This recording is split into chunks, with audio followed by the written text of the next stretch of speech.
Bismillahirrahmanirrahim. Assalamualaikum warahmatullahi wabarakatuh. Perkenalkan, nama saya Muhammad Ishak Jailani dengan NIM S1S12042. Di sini saya akan mempraktikkan codingan yang ada di dalam modul yang ada mengenai BFS dan DFS. Nah, pertama-tama saya akan mempraktikkan source code yang ini, yang dimana hasilnya seharusnya ini untuk di command window dan di sini yang ini untuk di figur. Nah, saya coba langsung. S sama dengan 1.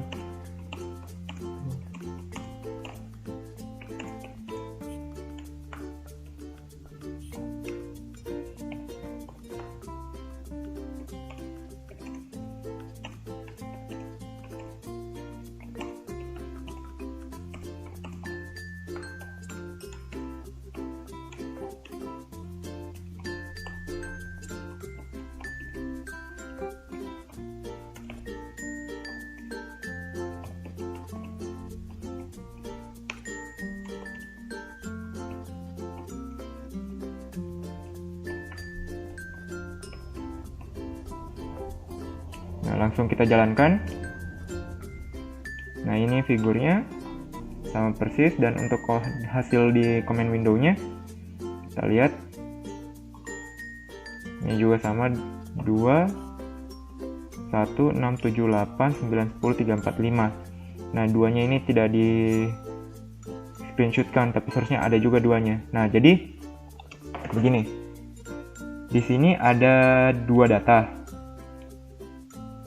Yang pertama itu data untuk S yang ditampilkan dalam bentuk matriks satu dimensi, yaitu 1 1 1 2 2 2 2 2. Nah, lalu ada juga data kedua yaitu T yang ditampilkan juga dalam bentuk matriks satu dimensi, yaitu 3 5 4 2 6 10 7 9 8.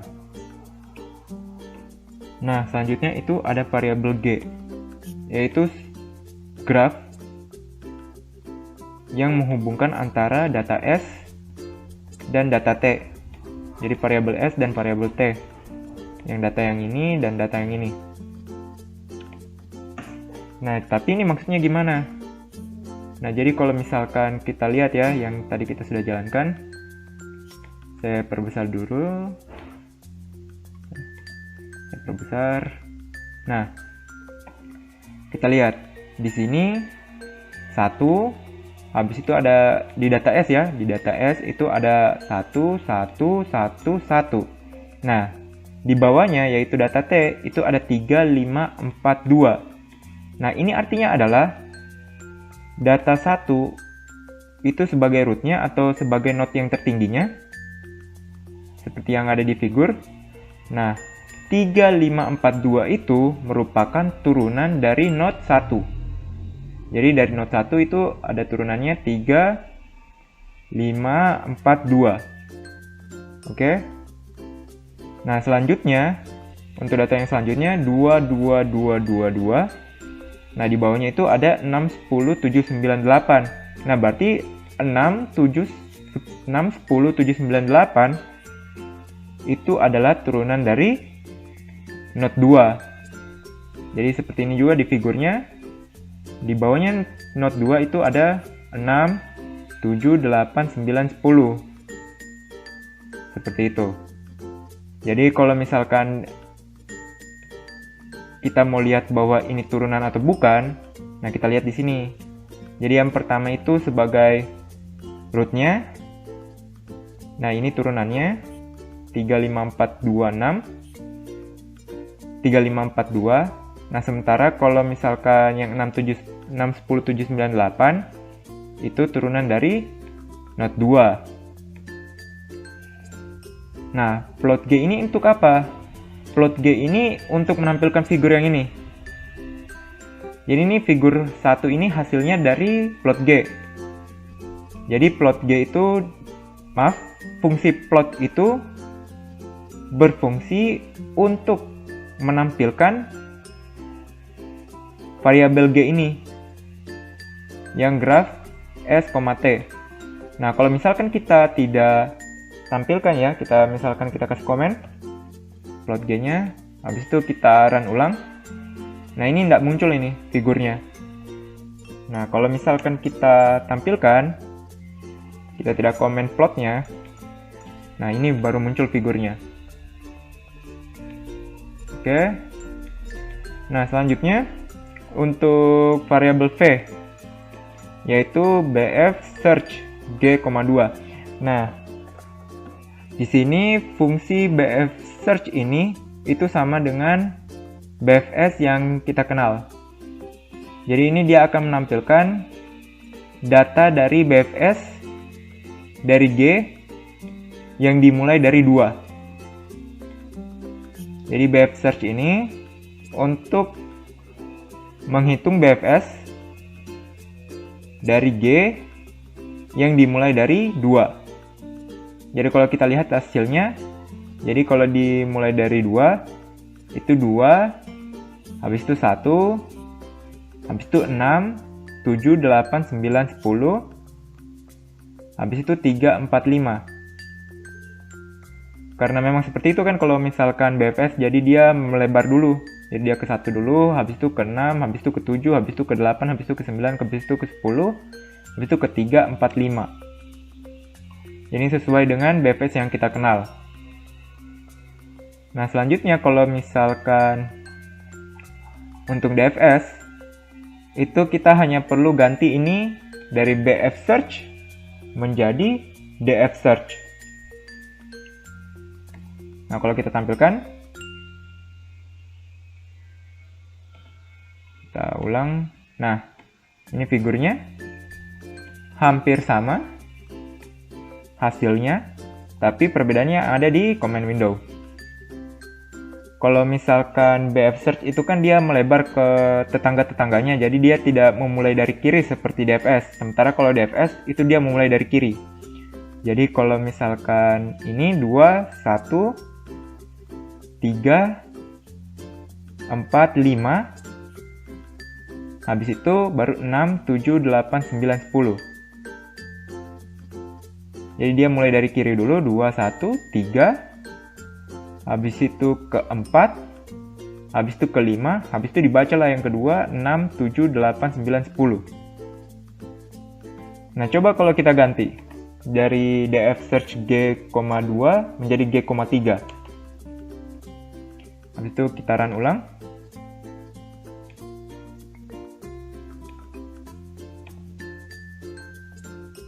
Nah, ini figurnya masih sama, tapi di sini sudah berbeda. Jadi dimulai dari 3, habis itu ke 1, habis itu ke 2, habis itu dimulailah yang ke kiri dulu, 6, 7, 8, 9, 10, baru dibaca lagi yang 4, 5. Nah, kalau misalkan BF search itu kan dia melebar ya, jadi dia tidak mulai dari kiri, jadi dia langsung ke tetangga-tetangganya yang lain sebelum menuju ke turunannya. Nah, jadi kalau misalkan BF search itu 3, 1, 2, baru 4, baru 5, baru keturunannya lah, yaitu 6, 7, 8, 9, 10. Nah, kalau DF search, dia 3, 1, 2, langsung keturunannya. 6, 7, 8, 9, 10, 4, 5. Oke? Nah, selanjutnya itu ada deep graph. Jadi deep graph ini berbeda dengan graph yang kita tulis ini. Deep graph itu dia lebih ke arah. Jadi selain menampilkan grafnya, dia juga menampilkan arahnya. Nah, di sini ada data baru, coba kita tes saja. 1, 1, 2, 3, 3, 3, 4, 6. Nah, lanjut di sini 2, 4, 5, 5, 6, 7, 4, 1, 4. Nah, di sini kita ganti menjadi deep graph. Nah, jadi seharusnya tampilannya seperti ini. Kita langsung tes. Deep graph S, T 2455 line 3. Sepertinya ada kesalahan tulisan. Oh, sorry ini bukan div tapi di graph. Nah, seperti ini dia.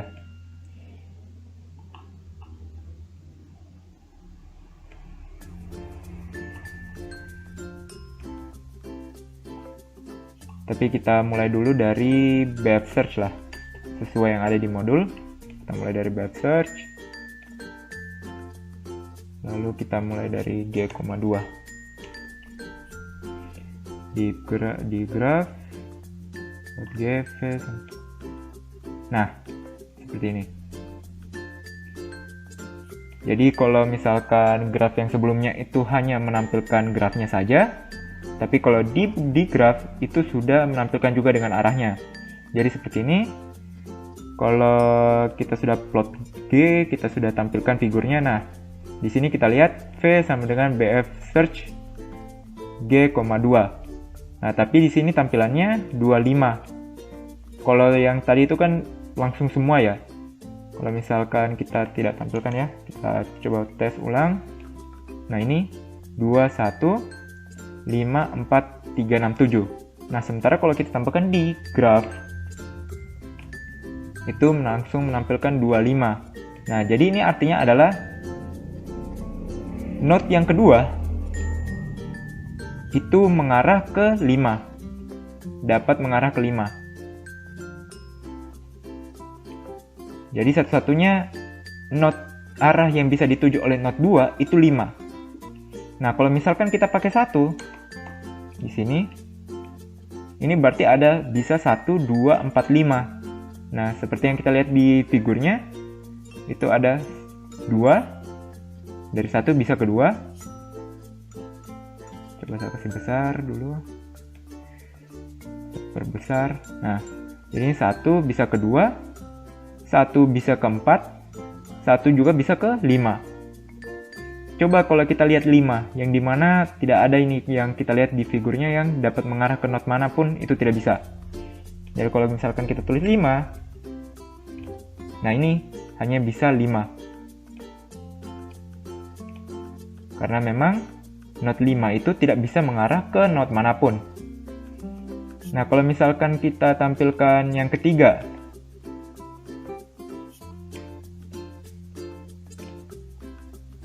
nah, node yang ketiga ini bisa mengarah ke manapun. Jadi bisa mengarah ke 4, habis itu bisa mengarah ke 6, habis itu bisa mengarah ke 7. Nah, dari 6, kalau kita lihat dari 6, itu bisa ke 1. Jadi, di graf ini dia bisa melihat dari node 3 ini, bisa mengarah ke manapun dari node yang telah ada, dari node yang telah disambungkan. Jadi dari 3, misalkan dari 3, ini kan dia mengatakan bahwa dia bisa terhubung ke 5. Jadi dari 3, itu dia bisa ke 6, habis itu ke 4, habis itu ke 1, habis itu ke 5. Oke. Jadi ini, di graf ini bisa menunjukkan hubungan dari node-node yang ada. Apakah node yang ini bisa berhubung ke node yang sana, node yang sana bisa berhubungan dengan node yang sini, seperti itu. Nah, selanjutnya kita tes dulu yang DF search. Kita tulis yang DF search, habis itu kita mulai dari yang 4, sesuai yang ada di modul. Kita run. Nah, kalau DF search itu untuk G,4 itu yaitu 4125. Jadi dari 4 ke 1, habis itu ke 2, habis itu ke 5. Hampir sama dengan yang ada di BF search. Kalau BF search juga kalau kita misalkan 4 itu 4125. Jadi kita tidak bisa melihat perbedaannya secara langsung. Nah, tapi kalau kita lihat kalau BF search yang kalau misalkan kita tes G,3 itu tulisannya ini 3 4 6 7 1 2 5. Jadi dia dari 3 ke 4, habis itu ke 6, habis itu ke 7. Jadi dia akan lihat dulu tetangga-tetangga yang ada. 4, 6, 7. Nah, kalau misalkan df search, kita lihat. Nah, dia akan lihat dulu sampai dia mentok dulu di bagian kirinya. Jadi dari 3, 4, 1, 2, 5. Jadi dia sampai selesai dulu bagian yang dari 4 ini, dari turunan dari semua turunan dari note 4. Jadi 3, 4, 1, 2, 5. Barulah dia mulai lagi ke 6, lalu ke 7. Jadi ini sesuai dengan prinsip dari BFS dan DFS. Nah, baik, itu saja penjelasan dari saya. Saya akhiri dengan ucapan wabillahi taufiq wa hidayah. Wassalamualaikum warahmatullahi wabarakatuh.